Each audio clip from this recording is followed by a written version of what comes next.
ကျောက်စိတ်ထဲမှာတော့လူကြီးကကြောက်ကိုပေးတဲ့လူထုခေါင်းဆောင်ဆိုတဲ့ဂုံကိုဝင်ကြီးဆိုတာတဲ့ပုံမှတ်တယ်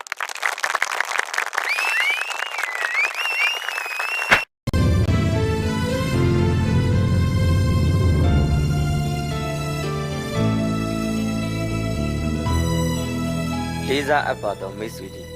မောင်ပတ်တယ်ခမပြောခဲ့တဲ့လူတယောက်ဟာတစ်ချိန်ထဲမှာစစ်ကောင်းဆောင်ရောနိုင်ငံရေးကောင်းဆောင်ရောမဖြစ်နိုင်ဘူးဆိုတဲ့စကားကိုကျွန်တော်လက်ခံပါတယ်ကန်ဒီမှာခမမေးခဲ့တဲ့ဝယ်လင်တန်ဖြစ်ကျင်လားခြာကြီးဖြစ်ကျင်လားဆိုတဲ့မေးခွန်းကို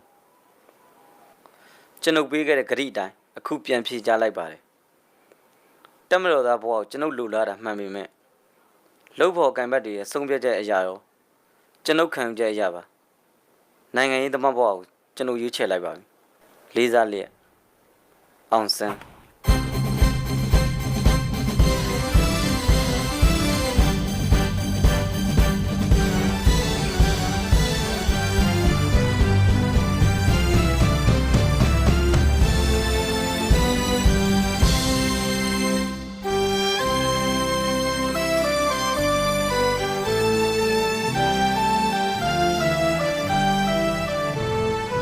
နိုင်ငံရေးလောက်တာကြွားကျင်လို့ထလုံးနေတာမဟုတ်ဘူး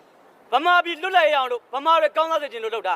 ကျောက်ကနိုင်ငံရေးမလို့ထမင်းငတ်သွားမယ်ကောင်မဟုတ်ဘူးအခုကျောက်ဝင်ကြီးဖြစ်နေမယ်ကျောက်မှာဘာမှထူးကြမလားဘူးဂျပန်ခေတ်စစ်ဝင်ကြီးတော်ကလည်းကျွန်တော်မှဝင်းတဲ့သုံးရလဲလို့အပေါ်မရှိဘူးလက်ကဘလောက်ရမှန်းလဲမသိဘူးကျောက်စိတ်ထဲမှာတော့လူကြီးကကျောက်ကိုပေးတဲ့လူထုခေါင်းဆောင်ဆိုတဲ့ဂုံကိုဝင်ကြီးဆိုတာတဲ့ပုံမှတ်တယ်